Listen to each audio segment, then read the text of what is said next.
খেলার কি খবর?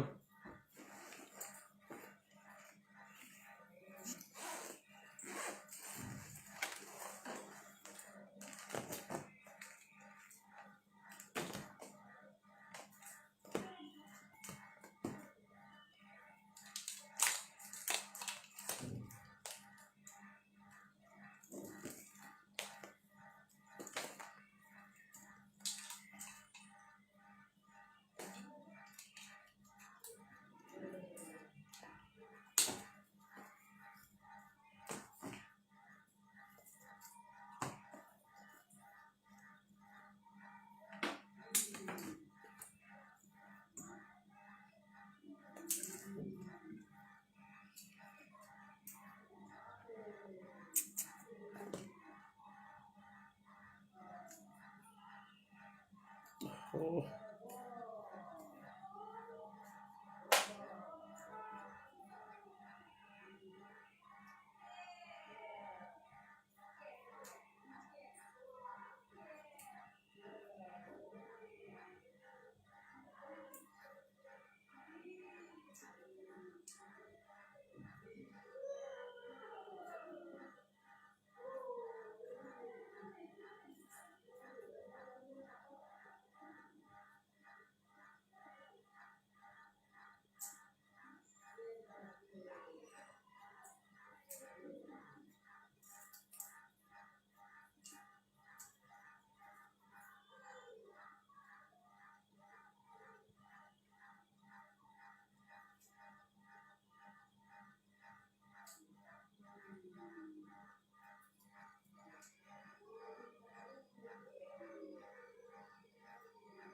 ওকে, আসসালামু আলাইকুম।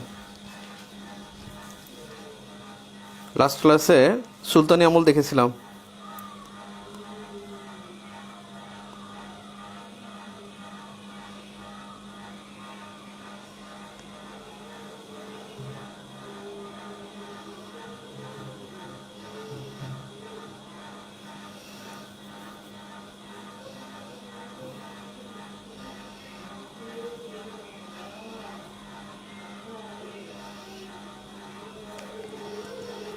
দেখা যাবে না।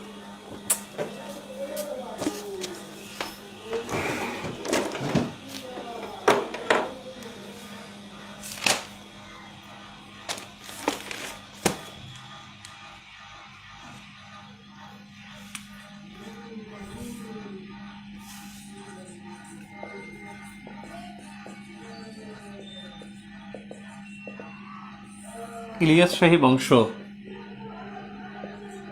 1342 থেকে 1411। এই সময় 3 জন শাসক ছিল। একজন শামসুদ্দিন ইলিয়াস শাহ।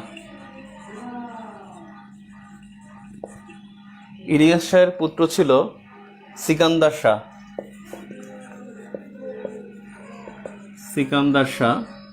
আর সিকান্দার শাহের পুত্র ছিল গিয়াসউদ্দিন আজম শাহ। এই দুজনের মধ্যে গুরুত্বপূর্ণ হলো শামসুদ্দিন ইলিয়াস শাহ, হলো গিয়াসউদ্দিন আজম শাহ। এই দুজনের গুরুত্ব বেশি। ইনি ছিল 1342 থেকে 1358,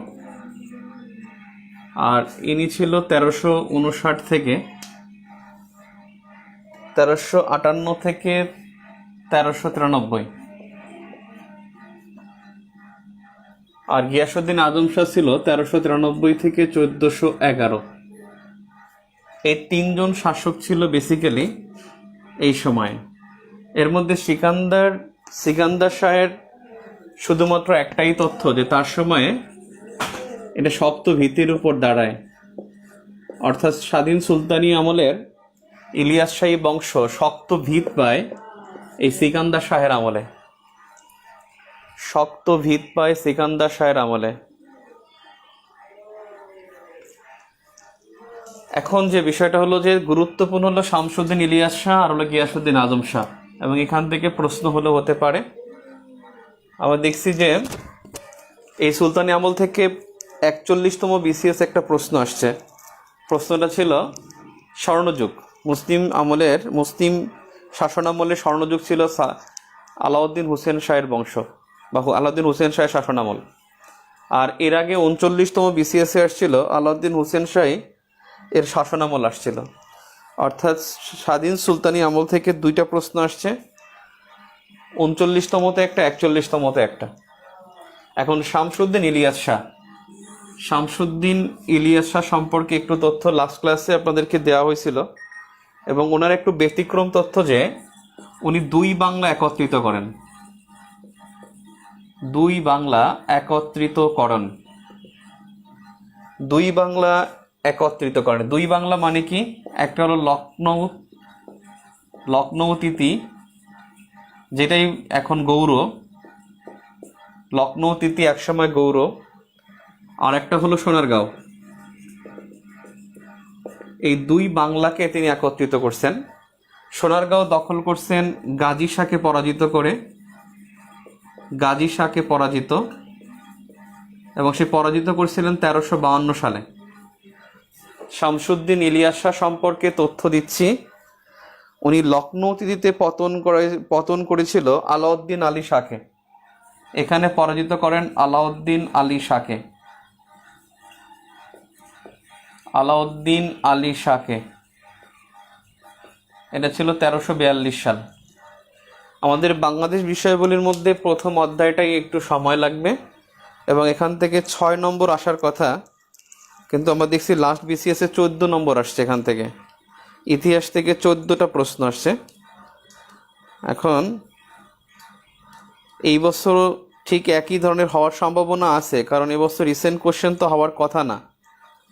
রিসেন্ট কোশ্চেন যে আসবে সেটা হওয়ার কথা না, কারণ করোনার কারণে এখনও অনিশ্চিত পরীক্ষা কখন হবে। তাহলে আলাউদ্দিন আলী শাহকে পরাজিত করছে 1342 সালে, আর সোনারগাঁওয়ের গাজী শাহকে পরাজিত করছে 1352 সালে। এই জন্য দুই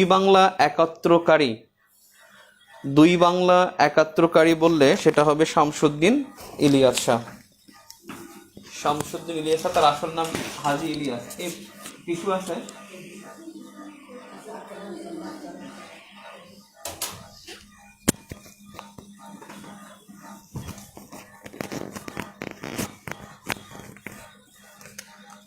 এখন শামসুদ্দিন ইলিয়াস শাহ সম্পর্কে আরো কিছু তথ্য।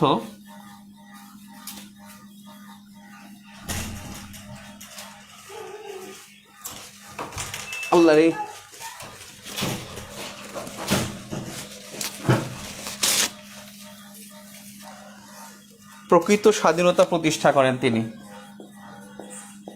তাহলে স্বাধীন সুলতানি আমলে প্রকৃত স্বাধীনতা প্রতিষ্ঠাকারী শামসুদ্দিন ইলিয়াস শাহ। তিনি আসাম থেকে বারাণসী পর্যন্ত সীমা রাখেন, অর্থাৎ বারাণসী পর্যন্ত দখল। আসাম থেকে বারাণসী পর্যন্ত দখল। বারাণসীটা হলো এই যে আমাদের এখানে যে যশোর, ঠিক সোজা এই জায়গাটা, এটা বারাণসী। আর আসাম হলো তো সিলেটের এখান থেকে এই পর্যন্ত তার পুরো শাসনামল ছিল, মানে তার সাম্রাজ্য ছিল। তিনি হাজিপুর শহর তৈরি, ফিরোজাবাদে হাম্মামখানা তৈরি করেন। ফিরোজাবাদে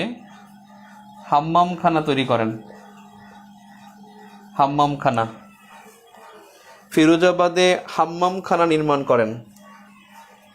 তার সময়ে বাঙালি পরিচয় শুরু হয়। তার সময় থেকে বাঙালি পরিচয় শুরু, অর্থাৎ তার সম্পর্কে তথ্য হলো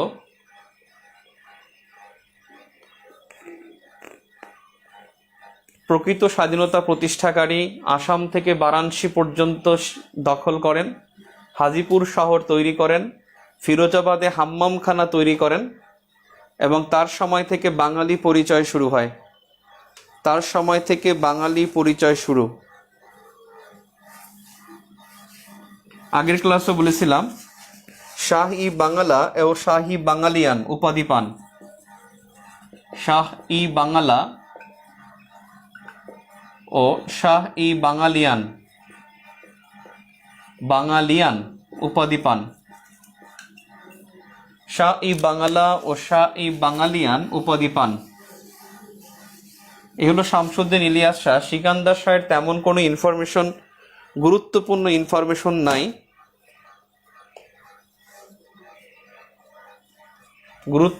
সিকান্দার শাহর সময়ে গুরুত্বপূর্ণ তেমন কোনো ইনফরমেশন নাই। আমাদের কাছে ইনফরমেশন আছে ইতিহাস বই অনুসারে গিয়াসউদ্দিন আজম শাহের ইনফরমেশন আছে। ওনার নাম বেসিক্যালি গিয়াসউদ্দিন, আর আজম শাহ তিনি উপাধি গ্রহণ করেন। আজম শাহ উপাধি গ্রহণ করেন কিন্তু তার আসল নাম হলো গিয়াসউদ্দিন। যেমন শামসুদ্দিন ইলিয়াস শাহের আসল নাম হলো হাজি ইলিয়াস। গিয়াসউদ্দিন আজম শাহ সম্পর্কে জানি যে উনি এই ইলিয়াস শাহী বংশের উনি কি করেছেন সেটা দেখি। উনি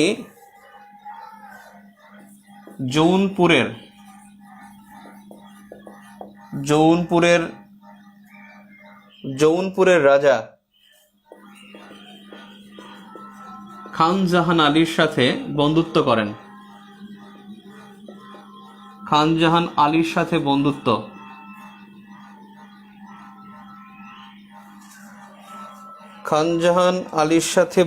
করেন।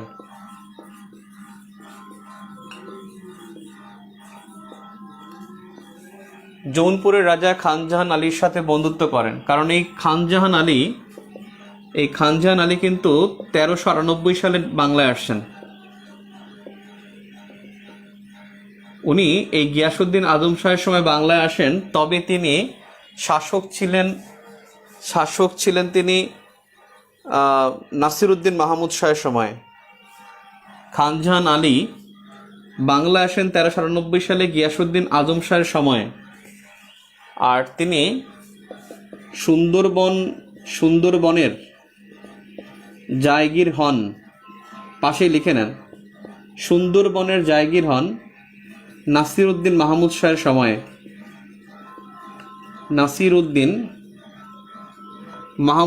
সময়ে।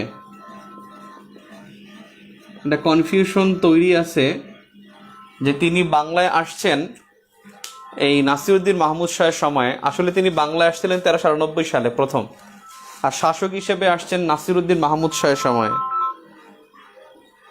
হ্যালো, আমি ক্লাসে, পরে ফোন করেন। উনি তার সাথে বন্ধুত্ব স্থাপন করেন এবং তার সময়ে চীনা সম্রাট ইয়াংলো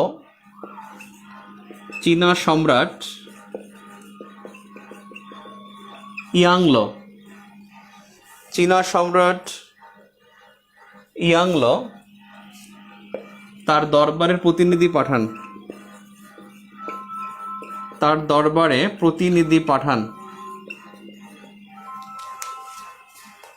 চীনা সম্রাট ইয়াংলো তার দরবারে প্রতিনিধি পাঠান। হ্যালো, আমি ক্লাসে, পরে ফোন করেন, আমি ক্লাসে। এরপরে দেখেন, চীনা সম্রাট ইয়াংলো তার দরবারে প্রতিনিধি পাঠান। ইনি খুব ন্যায় বিচারক ছিল। ন্যায় বিচারক কিন্তু আমরা কিন্তু গিয়াসউদ্দিন আজম শাহ পড়তেছি, ন্যায় বিচারক ছিলেন। ইতিহাসের জামরাটা শেষ হলে কিন্তু বাংলাদেশের অর্ধেক প্যারা শেষ হয়ে যাবে। এ কি এত ফোন আসে কেন? ইন্নালিল্লাহ, একটার পর একটা ফোন আসতেছে।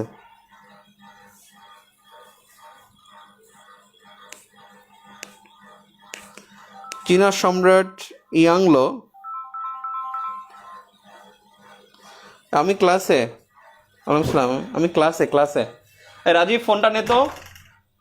রাজীব, ফোনটা নে বাবা। যাও বাবা, প্লিজ। ন্যায় বিচারক ছিলেন, আর ন্যায় বিচারকের দৃষ্টান্ত পাওয়া যায়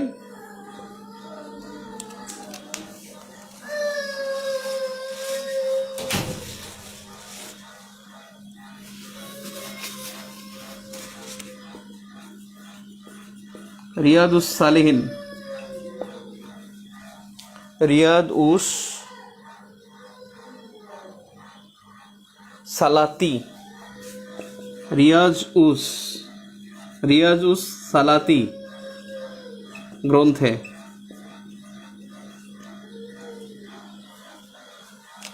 জৈনপুরের রাজা খানজাহান আলীর সাথে বন্ধুত্ব করেন। ইনি প্রথম আসছেন 1398 সালে বাংলায়।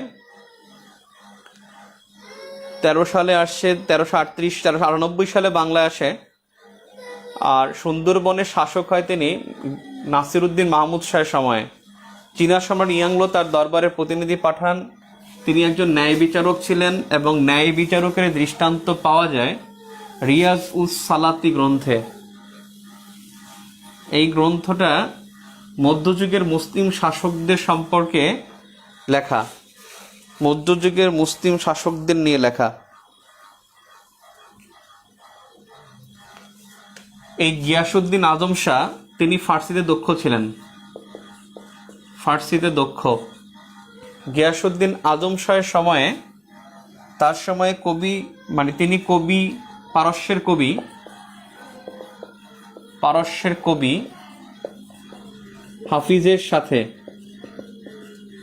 হাফিজের সাথে পত্রালাপ করতেন।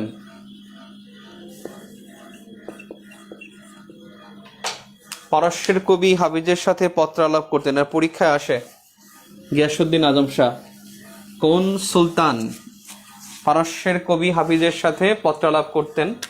গিয়াসউদ্দিন আজম শাহ।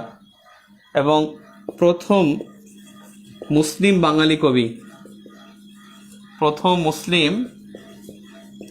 বাঙালি কবি শাহ মোহাম্মদ সগীর তার সময়ে ইউসুফ জুলেখা লেখেন। শাহ মোহাম্মদ সগীর তার সময়ে ইউসুফ জুলেখা লেখেন। ইউসুফ জুলেখা প্রেম কাহিনী লেখেন।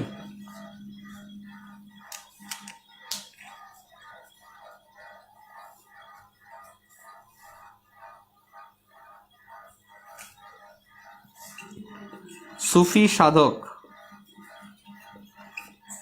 সাধক নূর কুতুবুল আলম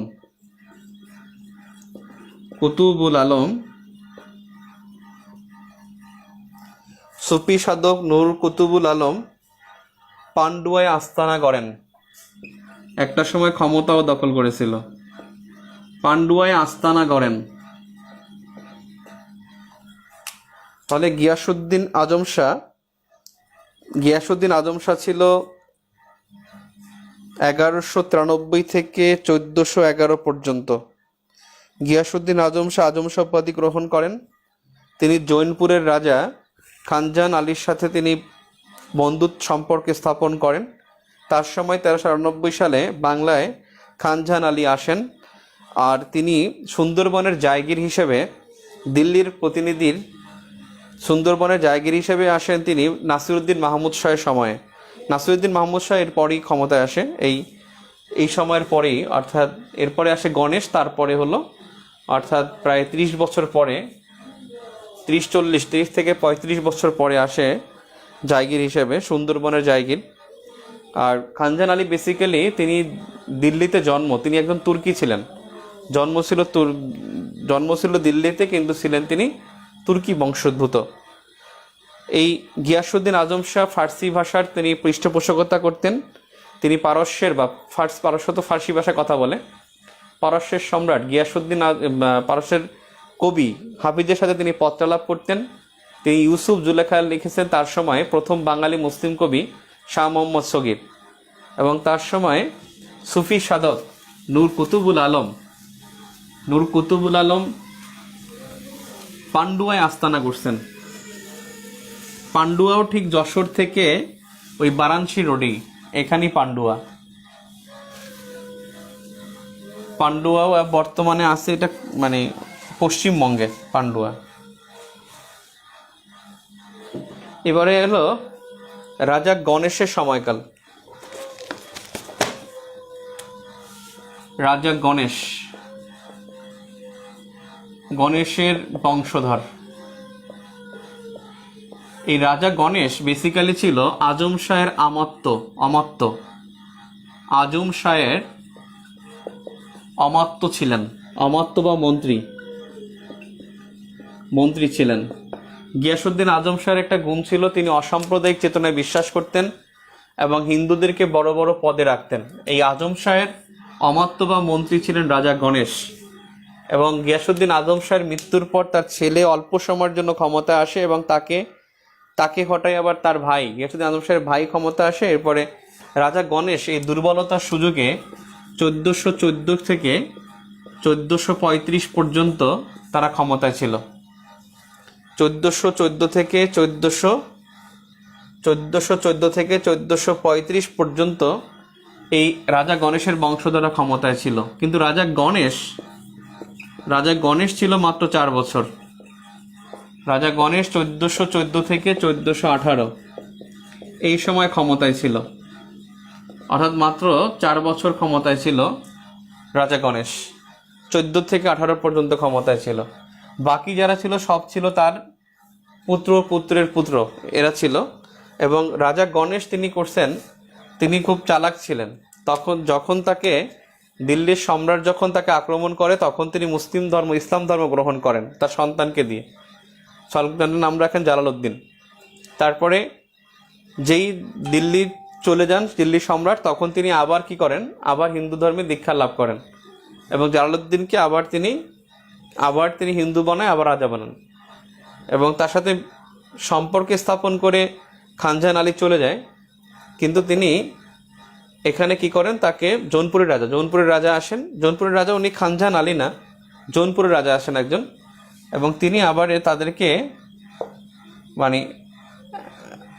আবার তিনি ক্ষমতায় তাদেরকে তার বংশধরদের নিয়ে আসেন। যা হোক, এখানে রাজা গণেশের এই শাসনামল থেকে ইনফরমেশন একটা গুরুত্বপূর্ণ, সেই গুরুত্বপূর্ণ তথ্যটা হলো যে না, দরকারই নেই, রাজা গণেশ থেকে আর কোনো তথ্যের দরকার নেই। গণেশের শাসনামল থেকে এটাই এনাফ। 1414 থেকে 1435 পর্যন্ত তার বংশধররা ক্ষমতায় ছিল। রাজা গণেশ ছিল 14 থেকে 18 পর্যন্ত। তিনি আজম শাহের একজন অমাত্য বা মন্ত্রী ছিলেন এবং তার বংশধররা যারা ছিল এরা খুব উল্লেখযোগ্য কোনো কাজ করে না, যেটা পরীক্ষা আসার মতো। এরপরে পরবর্তী ইলিয়াস শাহী বংশ, আমরা প্রথম ক্লাসে দেখছিলাম পরবর্তী ইলিয়াস শাহী বংশ। এইটা হলো 1435 থেকে 1487 পর্যন্ত, এই সময়টা 1435 থেকে 1487 পর্যন্ত। এখানে আপনার 4 জন শাসকের কথা পাওয়া যায়। 4 জন শাসক, যেমন নাসিরউদ্দিন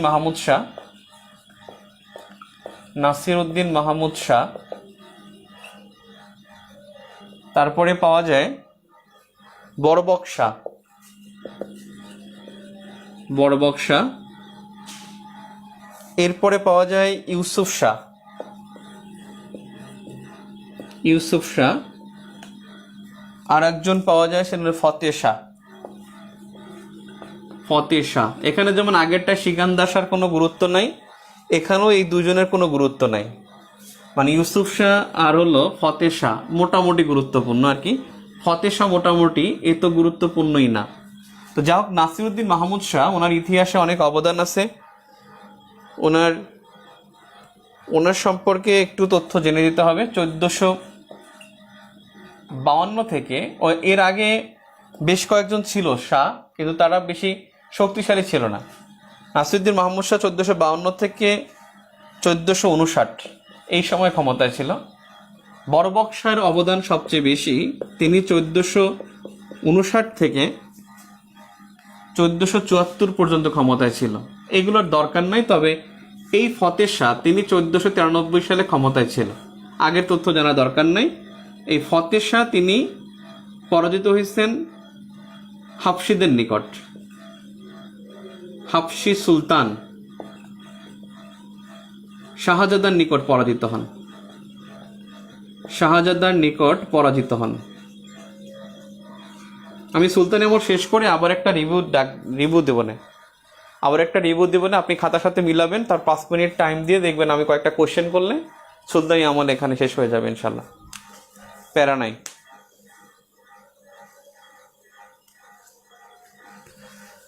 তো 1452 থেকে 1459 ছিল নাসিরউদ্দিন মাহমুদ। ওনার একটাই অবদান, যশোর ও খুলনা দখল করেন। যশোর ও খুলনা দখল, বাংলা সাম্রাজ্যভুক্ত যশোর ও খুলনা হয় 1452 থেকে 59 মধ্যে। এই যশোর ও খুলনা দখল করে নাসিরউদ্দিন মাহমুদ শাহ, এই তার অবদান। কিন্তু বরবক শাহর কিছু অবদান আছে। ইউসুফ শাহের কোনো অবদানই নাই, পড়ার দরকারও নাই, শালও পড়ার দরকার নাই। তো বরবক শাহের এখানে গুরুত্বপূর্ণ কি, ওনার একটা দুইটা ভুল ছিল। একটা ভুল ছিল, সেটা হলো তিনি হাফসি কৃতদাসদের বাংলায় আনেন, এবং তারাই কিন্তু তার বংশধরদের নির্বংশ করে দেয়। এই হাফসি কৃতদাসদের বাংলায় আসেন, কোথা থেকে আনেন? আবিসিনিয়া থেকে আনেন। এই আবিসিনিয়া কোথায়? বর্তমান ইথিওপিয়া। বর্তমান যে ইথিওপিয়া সেটাই হলো তৎকালীন আবিসিনিয়া। তারা আরব ছিল। এই হাফসিরা ছিল কৃতদাস, হাফসিরা ছিল আরব বলা হয় যারা আরবিতে কথা বলে। আরবিতে যারা কথা বলে তারা আরব। হাফসি কৃতদাসদের বাংলায় আনেন এবং আবিসিনিয়া থেকে আনেন। এই আবিসিনিয়া হলো ইথিওপিয়া, এখনকার বর্তমান ইথিওপিয়া, এটাই আবিসিনিয়া। ইথিওপিয়া এবং ইরিত্রিয়া তো ইথিওপিয়ার মধ্যে ছিল। এবার পরীক্ষা আসছে না যে কোন দুই দেশের মধ্যে শান্তি স্থাপনের জন্য ইথিওপিয়ার প্রেসিডেন্ট শান্তিতে নোবেল পুরস্কার পেয়েছেন। তো এই বছর রিসেন্টলি যখন করি তখন আরিফ নামে একটা ছেলে ছিল আমার সাথে। ও বললো যে ভাই আপনি 2020 সালে নোবেল দিচ্ছেন, 19 সালে নোবেল খালি দুইটা দিলেন কেন? অর্থনীতি আর হলো শান্তি দিচ্ছেন। আমি কই অর্থনীতি আর শান্তির মধ্যেই আসবে। একটা হলো অভিজিৎ ব্যানার্জি, তিনি বাঙালি অর্থনীতি পুরস্কার পাইছেন, আর শান্তিতে নোবেল পাইছেন, এই দুইটাই দরকার, অন্যগুলো দরকার নেই। তখন বলছে যে ভাই দেখা যাক। ও এবার পিডিতে টেকছেও, তো বলছে যে ভাই দেখলো যে সত্যি ইথিওপিয়া প্রেসিডেন্টই এখান থেকে আসছে। অর্থাৎ ইথিওপিয়া থেকে ইরিত্রিয়া স্বাধীন হয়েছে 1993 সালে। একটুখানি লিখে নেন, এটা হয়তো বা দিলেও দিতে পারে, কারণ এখানে একটা সভ্যতার অস্তিত্ব পেয়েছে। ইথিওপিয়া থেকে আফ্রিকা কিন্তু ইরিত্রিয়া স্বাধীন হয় 1993 সালে। ইথিওপিয়া থেকে ইরিত্রিয়া স্বাধীন হয় 1993 সালে। যাক, বর্তমান যদি বলা হয় আবিসিনিয়া বর্তমান কোন দেশ, ইথিওপিয়া অথবা ইরিত্রিয়া, আপনি ইথিওপিয়া যদি অপশনে না থাকে ইরিত্রিয়া দাগাবেন। এই জন্য আমি এই কথাটা বললাম, ক্লিয়ার? এবং তারা সংখ্যায় ছিল 8,000 হাফসি ছিল, এবং তাদেরকে আনছেন, তারা বেসিক্যালি যোদ্ধা। এদেরকে দিয়ে যুদ্ধ করাতেন এবং বিভিন্ন ভূখণ্ড দখল করতেন এই বরবক শাহ। এবং তিনি বরবক শাহ সম্পর্কে তথ্য আমরা নাসিরউদ্দিন মাহমুদ শাহের তথ্য ওই যে জানলাম একটু আগে, যে খানজাহান আলী তার শাসনামলে সুন্দরবনের জায়গির হয়েছে, এটাই। এখন বরবক শাহের মধ্যেই আসি, আপনি শেষে লিখবেন। অর্থাৎ বরবক শাহ, এই বরবক শাহ তিনি কিন্তু প্রকৃতি পূজারী ছিলেন, এবং তিনি গৌড়ের দাখিল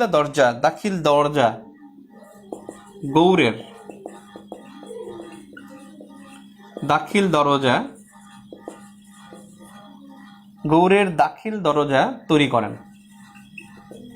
এখন একটা বিষয় মনে রাখবেন যে সুলতানি আমলে রাজধানী পাওয়া যায় 4টা। সুলতানি আমলে 4টা রাজধানী পাওয়া যায়। সুলতানি আমলের রাজধানী হলো 4টা। কি রাজধানী হলো, আমরা প্রথমেই দেখছিলাম সোনারগাঁও, এবং সোনারগাঁও ছিল খুব কম সময়, 1338 থেকে 1352 পর্যন্ত।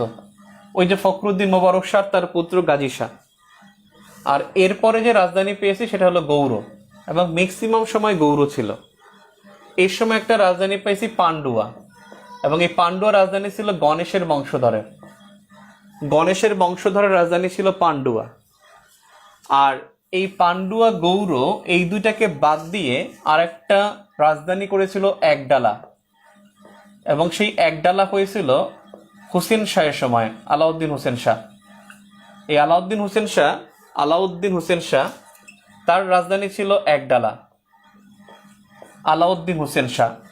বেসিক্যালি সোনারগাঁওই শুধু আমাদের পূর্ববঙ্গে ছিল, আর সবই ছিল বর্তমান পশ্চিমবঙ্গের মধ্যে। যেমন এই রকমের ছিল, এখানে যে দিনাজপুর আছে, দিনাজপুরের এই হিলি বরাবর এই জায়গায় ছিল একডালা, এটা একডালা। আর রাজশাহী বা চাপাই বরাবর এটা ছিল গৌড়। আর যশোর বরাবর এটা ছিল পান্ডুয়া। পান্ডুয়া, গৌড়, একডালা এরা ছিল সব পশ্চিমবঙ্গের মধ্যে।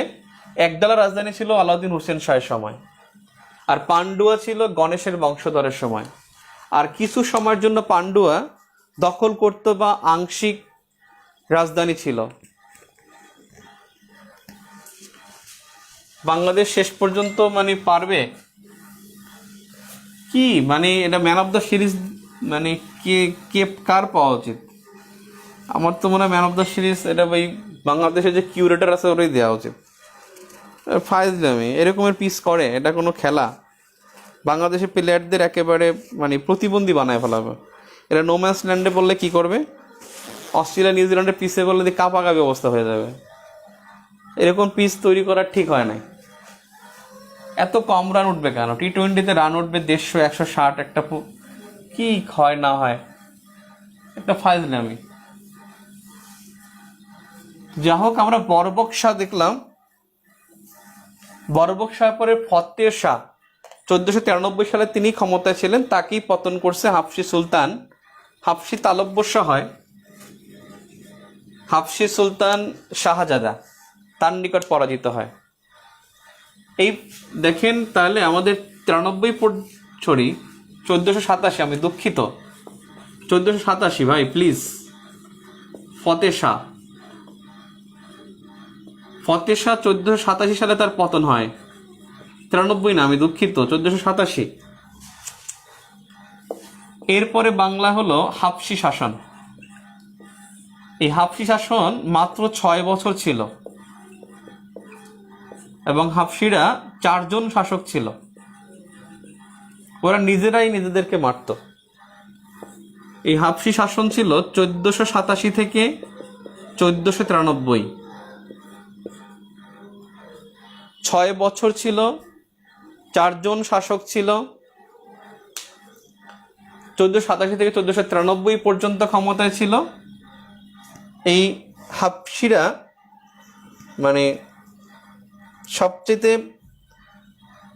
সবচাইতে গৌরব ছিল যেটা,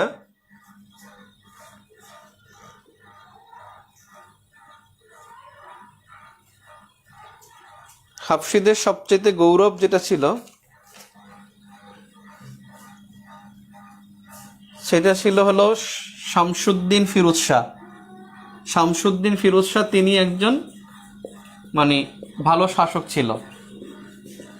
শামসুদ্দিন ফিরোজ শাহ, এই শামসুদ্দিন ফিরোজ শাহ ক্ষমতা ছিল 1487 থেকে 90।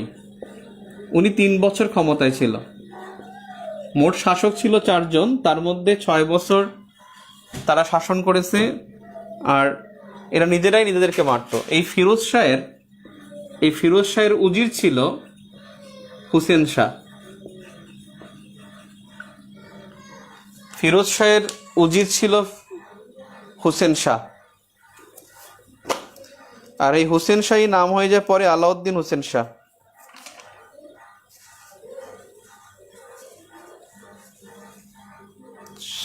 দুঃখিত, ফিরোজ শাহ তিনি শাসক ছিল, আর মুজাফফর শাহ,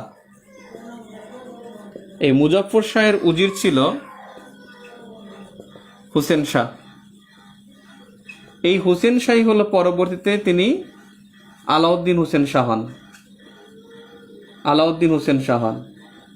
এবং এখানে 2 বার পরীক্ষা আসছে আলাউদ্দিন হোসেন শাহ থেকে। মুজাফফর শাহের উজির ছিল হুসেন শাহ, এবং সেই উজিরটা ছিল 1493 সালে। এবং যখন এই মুজাফফর শাহের বিরুদ্ধে বিদ্রোহ দেখা দেয়, তখন আলাউদ্দিন হোসেন শাহ তিনি নিজে ওই বিদ্রোহীদের সাথে যোগ দেন। তিনি যোগ দিয়ে তার বংশধর প্রতিষ্ঠা করেন। তার মানে হাবশি শাসন 6 বছর, 1487 থেকে 1493, মাত্র 4 জন শাসক ছিল। শামসুদ্দিন ফিরোজ শাহ, তিনি সবচেয়ে একটু যোগ্য শাসক ছিলেন। আর এই আলাউদ্দিন হোসেন শাহ, এই যে 93 লিখলাম, যেটা 1487 থেকে 1493, 87 সালে তো ফতে শাহকে পতন করে সুলতান ক্ষমতা আসলো, শাহজাদা ক্ষমতা আসলো, শাহজাদা সুলতান। আর 1493 সালে এদেরকে হাবশিদের পতন করে হুসেন শাহ। এখন এই পতনটা কে করছে?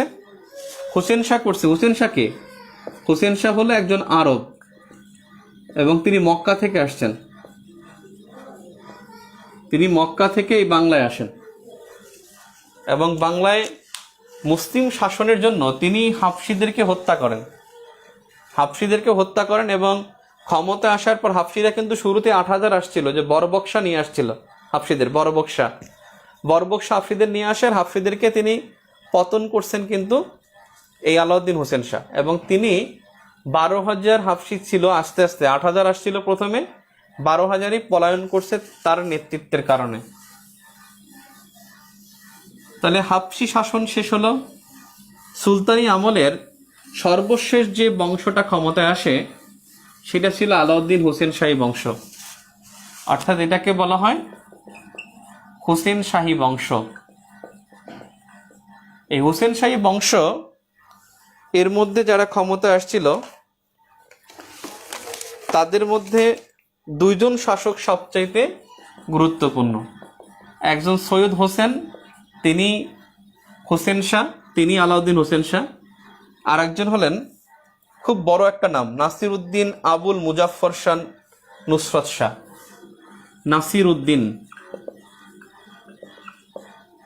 নাসিরউদ্দিন আবুল মুজাফফর নুসরত শাহ, এবং ইতিহাসে তার নাম হলো নুসরত শাহ নামে। এই সৈয়দ হোসেন, একটু আগে যে লিখলাম হোসেন শাহ, ইনি সৈয়দ হোসেন, ইনি হলেন আলাউদ্দিন হোসেন শাহ নাম ধারণ করেন।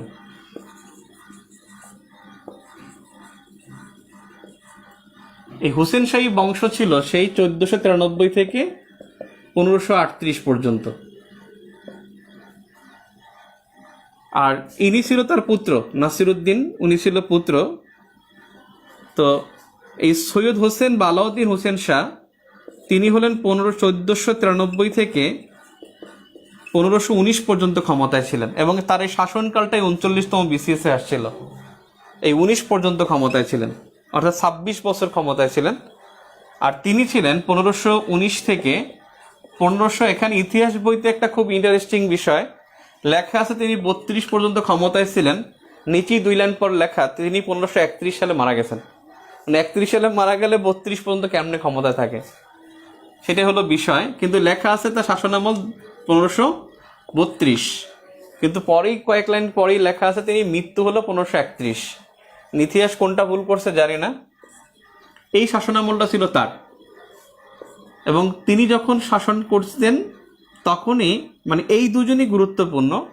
আর এরপরে এই নুসরত শাহের যে ছেলে আসছে ক্ষমতায়, তিনি 6 বছর ক্ষমতায় ছিল এবং তিনি আফগানদের নিকট পরাজিত হয়। তিনি হলেন মাহমুদ শাহ, ফিরোজ শাহ, তারপর হলো মাহমুদ শাহ। অর্থাৎ এই দুজন ছাড়া আর 2 জন শাসক ছিল। আর 2 জন শাসক সামনে লিখে নেন। এরপরে যে ফিরোজ শাহ, এরপরে যা তিনি হলেন মাহমুদ শাহ। এই মাহমুদ শাহই হলো সর্বশেষ সুলতানি আমলের সর্বশেষ শাসক মাহমুদ শাহ,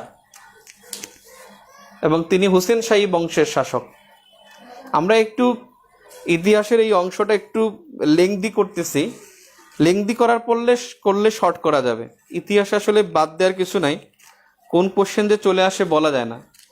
তবে কি আসে তা কিন্তু আমরা মোটামুটি আমরা পারি।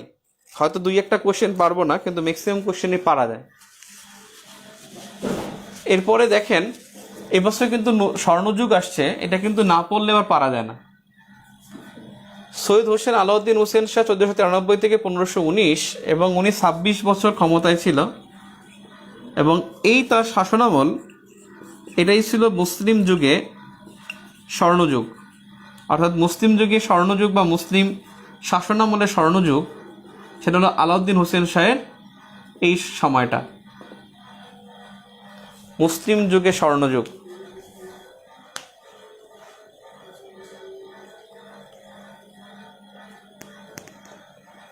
চোদ্দশো 98 থেকে 1519 না ভাই, 1493 থেকে 1519, 1493 ভাই, 1498 না।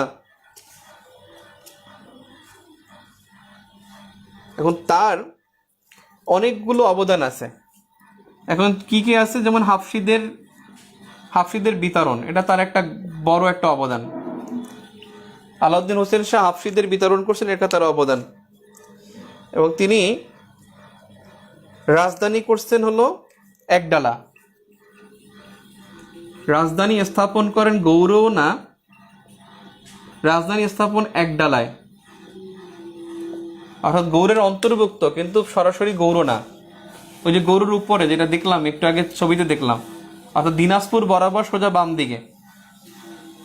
হাফসিদের বিতরণ করেন, তারপর রাজধানী স্থাপন করেন একডালায়। এই সৈয়দ হোসেন বা আলাউদ্দিন হোসেন শাহ তিনি আরাকানিদের চট্টগ্রাম থেকে বিতাড়িত করেন, আরাকানিদের চট্টগ্রাম থেকে বিতাড়ন। এই বিতরণের ক্ষেত্রে মনে রাখবেন চট্টগ্রাম থেকে মিনিমাম 3টা প্রশ্ন আসে। একটা হলো শের শাহ, আরেকটা হলো আলাউদ্দিন হোসেন শাহ, আরেকটা হলো ফখরুদ্দিন মোবারক শাহ। চট্টগ্রাম জয় করছেন কিন্তু ফখরুদ্দিন মোবারক শাহ, আমরা কিন্তু আগের ক্লাসে দেখছিলাম।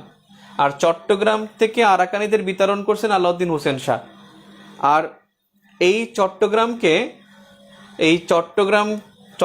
থেকে আবারও দ্বিতীয়বার আরাকানিদের, প্রথম করছে আলাউদ্দিন হোসেন শাহ, দ্বিতীয়বার করছে শের শাহ। চট্টগ্রাম নিয়ে আরেকটা প্রশ্ন আছে এবার আওরঙ্গজেবের সময়, আর চট্টগ্রাম নিয়ে আপনার 4বার পড়তে হবে। তাহলে চট্টগ্রাম প্রথম জয় করছেন তিনি হলেন ফখরুদ্দিন মোবারক শাহ। ফখরুদ্দিন মোবারক শাহ 1538 সাল থেকে 49 পর্যন্ত ক্ষমতায় ছিলেন, ওই সময় তিনি চট্টগ্রাম দখল করেন। তাহলে আরাকানিদের চট্টগ্রাম থেকে বিতরণ করেন, এবং তিনি একজন আরব সৈয়দ, জাতি হিসেবে আরব, আর বংশ বললে সৈয়দ বংশ। আলাউদ্দিন হোসেন শাহ তার সময়ে বিভিন্ন পৃষ্ঠপোষকরা আসতো, এবং কি আসতো দেখেন, শ্রী চৈতন্যদেব যিনি বৈষ্ণব ধর্মের প্রচারক, বৈষ্ণব ধর্মের প্রবর্তক, তিনি প্রবর্তন করছেন বৈষ্ণব ধর্ম। এই বৈষ্ণব ধর্মের প্রবর্তক শ্রী চৈতন্যদেব তার সময়ে এই বাংলায় থাকে।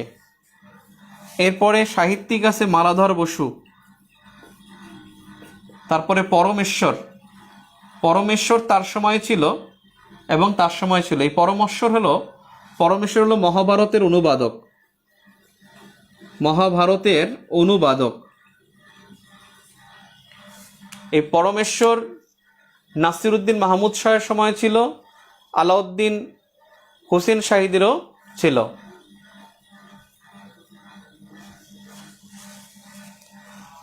পর্তুগিজদের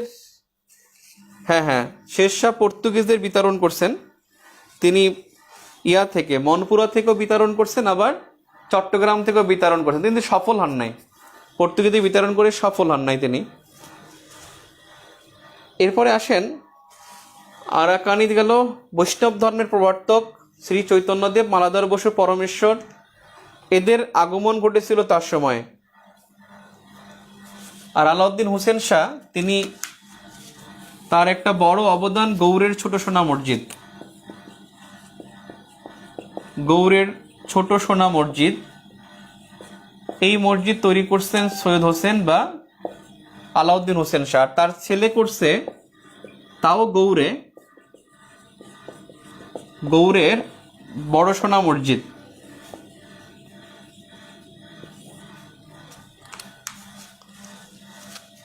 আলাউদ্দিন হোসেন শাহ করছেন ছোট সোনা মসজিদ, আর বড় মানে তার ছেলে করছে বড় সোনা মসজিদ। নাসির উদ্দিন আবুল মুজাফফর নুসরত শাহ, তার অবদান দেখি তিনি 1519 থেকে 1532 লেখা শাসনামল, কিন্তু তার মৃত্যুর কথা লেখা 1531। ইতিহাস বই আমাদের কনফিউজ করে ফেলছে। এবং তিনি কি করছেন, তার সময়ে ভারতে মুঘল সাম্রাজ্য প্রতিষ্ঠিত হয়। মুঘল সাম্রাজ্য প্রতিষ্ঠা, মুঘল সাম্রাজ্যের প্রতিষ্ঠা হয়েছে কিন্তু 1526 সালে, আর সেটা করছে বাবর। অর্থাৎ দিল্লিতে বা ভারতবর্ষে মুঘল সাম্রাজ্যের প্রতিষ্ঠা করছে সম্রাট বাবর।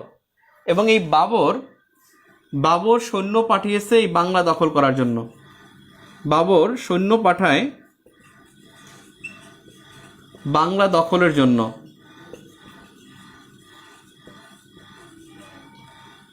বাংলা দখলের জন্য সৈন্য পাঠায় এবং এই নুসরত শাহ পরাস্ত করে। আগের ইতিহাস বইতে আছে যে বাবর বাংলায় আসেন নাই, বাংলা সম্পর্কে তার ধারণা ছিল না। আর এখনকার 17 সালের বইতে লেখা, আর 19 সালের বইতে লেখা হলো যে সে সৈন্য পাঠিয়েছে। তার মানে ইতিহাসে এই জিনিসটা এখন আমরা শিখব। মানুষ যে বলে যে আপডেট হয় না, সাধারণ জ্ঞান তো আপডেট হতেই আছে, ইতিহাসও আপডেট হয়, কি করার আছে। আমরা এতদিন জানতাম যে বাংলা দখলের প্রথম চেষ্টা করেছিলেন হুমায়ুন, এখন বলতে হবে এটা বাবর। অর্থাৎ বাংলা দখলের প্রথম চেষ্টা করেন, কোনো ক্লাসে মানে হুমায়ুনও বলছিলাম, কিন্তু নতুন বই আমাদেরকে চোখ খুলে দিছে। বাংলা দখলের প্রথম চেষ্টা করেন বাবর। আমরা জানতাম আগে হুমায়ুন, এখন ইতিহাস বই অনুসারে সেই ইতিহাস আমাদের ভুলে যেতে হবে।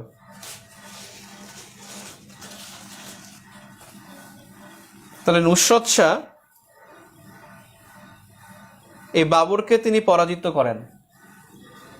তাহলে নুসরত শাহের পরে বাংলায় আসছে ফিরোজ শাহ, ফিরোজ শাহের পরে আসছে মাহমুদ শাহ। এই মাহমুদ শাহ ক্ষমতায় ছিল 1532 থেকে 1538, এবং 38 সালে আফগান বীর শের শাহর নিকট পরাজিত হয়। আফগান বীর শের খান সুর আর কি, শের শাহ তো নাম পরে হয়েছে। হুমায়ুনকে পরাজিত করে তিনি নাম দিয়েছে শের শাহ, কিন্তু যখন আক্রমণ করছে তখন তার নাম ছিল শের খান সুর। শের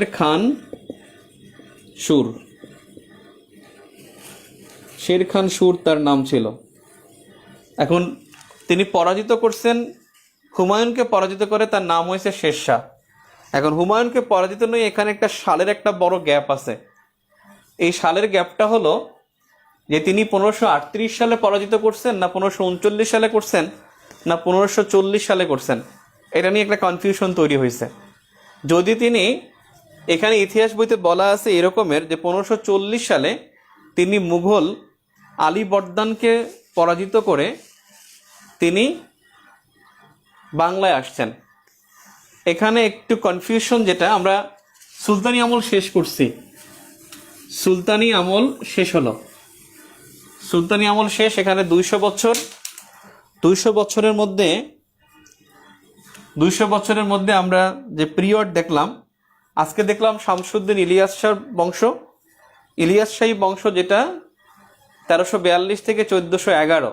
এখানে 3 জন শাসক, ইলিয়াস শাহ, তার পুত্র হলো সিকান্দার শাহ, তার পুত্র হলো গিয়াসউদ্দিন আজম শাহ।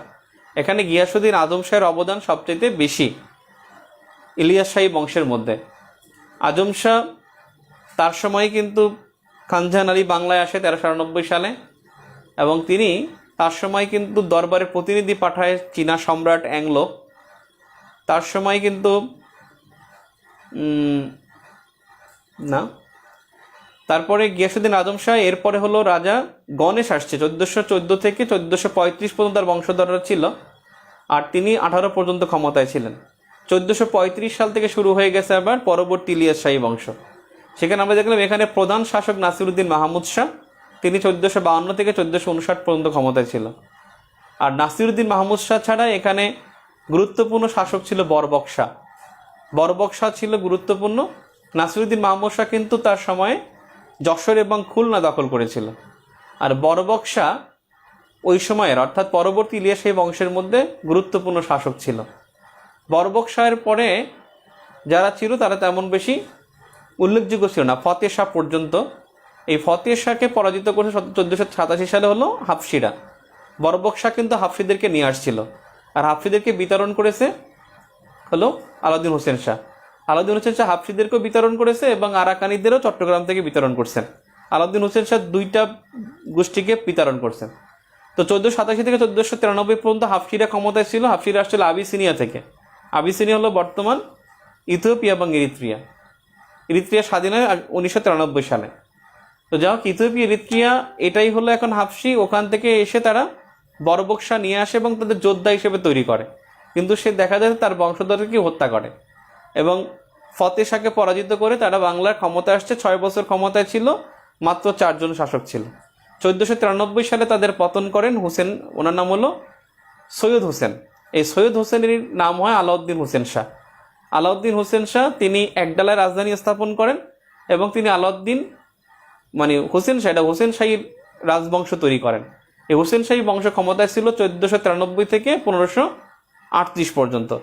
1493 থেকে 1519 পর্যন্ত 26 বছর ক্ষমতায় ছিলেন আলাউদ্দিন হোসেন শাহ। আলাউদ্দিন হোসেন শাহর পরে এখানে তার পুত্র নুসরত শাহ, এই দুদিনই প্রধান শাসক। আর সর্বশেষ শাসক ছিল মাহমুদ শাহ। মাহমুদ শাহকে পরাজিত করেছে আফগান বীর শের শাহ, এবং শের শাহ পরাজিত করেই বাংলায় আফগান শাসনের সূচনা করেছেন।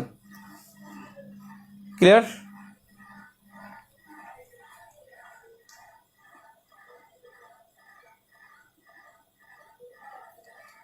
ঠিক আছে।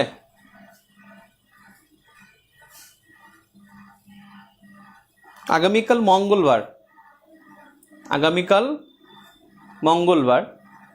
মঙ্গলবার কিন্তু আমাদের কোনো শিডিউলে ক্লাস নাই। ক্লাসে রবি, সোম, বুধ এবং বৃহস্পতি। তাহলে মঙ্গলবার দিন আমাদের একটা এক্সট্রা ক্লাস নিতে হবে আগামীকালকে। আগামীকাল মঙ্গলবার এক্সট্রা ক্লাস নেওয়া উচিত। আগামীকালকে আমি বাসা চেঞ্জ করব। আমি যদি আগামীকালকে ক্লাস নেই আপনাদেরকে বিকালে জানাবো, ঠিক আছে? বিকালে জানাবো, আর আমরা ওভাবেই শেষ করবো। একটা চ্যাপ্টার শেষ করে তারপরে আমরা আরেকটা বইয়ের চ্যাপ্টার ধরবো। অর্থাৎ ইন্টারন্যাশনাল বাংলাদেশ আমরা মধ্যযুগটা শেষ বলতে গেলে মুঘল সাম্রাজ্য তো আলাদা জিনিস, ওটা তো ভিন্ন করে পড়তে হবে, ওটা অন্য লেকচার। আফগানদের সাথে এখন এই যে শের শাহর সাথে শুরু হয়ে যাবে হুমায়ুনের যুদ্ধ, এরপরে শুরু হয়ে যাবে পানিপথে দ্বিতীয় যুদ্ধ, এরপরে হুমায়ুন আকবর আগমন করবে, তার মানে মুঘলে আমরা ঢুকে যাচ্ছি। তারপরে আমাদের মুঘল আমল হলো আলাদা লেকচার, মুঘল শাসন আমল, তারপরে হলো ইংরেজ শাসন আমল, এরপরে মুক্তিযুদ্ধ, পাকিস্তান আমলে বাংলাদেশ। মুক্তিযুদ্ধ শেষ হয়ে গেলে আমাদের ইতিহাস শেষ হয়ে যাবে। মুক্তিযুদ্ধের মধ্যে আমাদের 71টা একটু বেশি টাইম দিতে হবে, ঠিক আছে? তো আমরা আশা করি মুঘল আমলটা আগামীকালকে যদি ক্লাস হয় আমরা বিকালে জানাবো, ঠিক আছে? আর না হলে বুধবার তো ক্লাস হবেই 7:30টায় ইনশাল্লাহ, ঠিক আছে? আর আপনাদের পরীক্ষা, একটা বিষয়, পরীক্ষা কিন্তু শুক্রবার, এই সপ্তাহে শুক্রবার পরীক্ষা হবে। এই সপ্তাহে শুক্রবার পরীক্ষা হবে। শুক্রবার পরীক্ষা হবে রাত 10টায়। পরীক্ষা আসবে প্রশ্ন মধ্যযুগের সাথে আর মুঘল যুগ। মধ্যযুগের মধ্যেই, কিন্তু মুঘল যুগের একটু আলাদা ক্রাইটেরিয়া আছে ভাই। মুঘল যুগের পড়াশোনা আলাদা। এখান থেকে কিন্তু সবসময় প্রশ্ন আসে। 35তম থেকে শুরু হয়েছে যে কোন মুঘল সম্রাট প্রথম আত্মজীবনী লেখেন, বাবর। সেখান থেকে শুরু হওয়ার পর থেকে এখন পর্যন্ত মুঘল আমল থেকে প্রশ্ন হয়। এটা শায়েস্তা খান করছে নাকি এটা করছে, শাহ সুজা করছে, এইটা নিয়ে যে একটা কনফিউশন, এটা একটা ধারাবাহিক আলোচনা দরকার। ক্লিয়ার? তারপর মধ্যযুগ মুঘল যুগ মিলে প্রশ্ন আসবে। আশা করি মুঘল যুগ আমরা আগামীকালকে শুরু করবো ইনশাল্লাহ। আগামীকালকে যদি 7:30টায় ক্লাস নেওয়া পসিবল হয়, কারণ আমার বোর্ড বসানোটা দরকার বিষয় আছে, তাহলে ক্লাস হলে আমি জানাবো বিকালে। আপনারা বিকালে জাস্ট 5টার দিকে একটু গ্রুপে একটা ঢুমারবেন। ক্লাস হলে দেখবেন যে 5টার আগেই আমি গ্রুপে বলে দেবো, ঠিক আছে? আর ক্লাস যদি না হয় তাহলে অবশ্যই বুধবার দিন ক্লাস হবে 7:30টায়, সন্ধ্যা 7:30টায়। ঠিক আছে, আল্লাহ হাফেজ।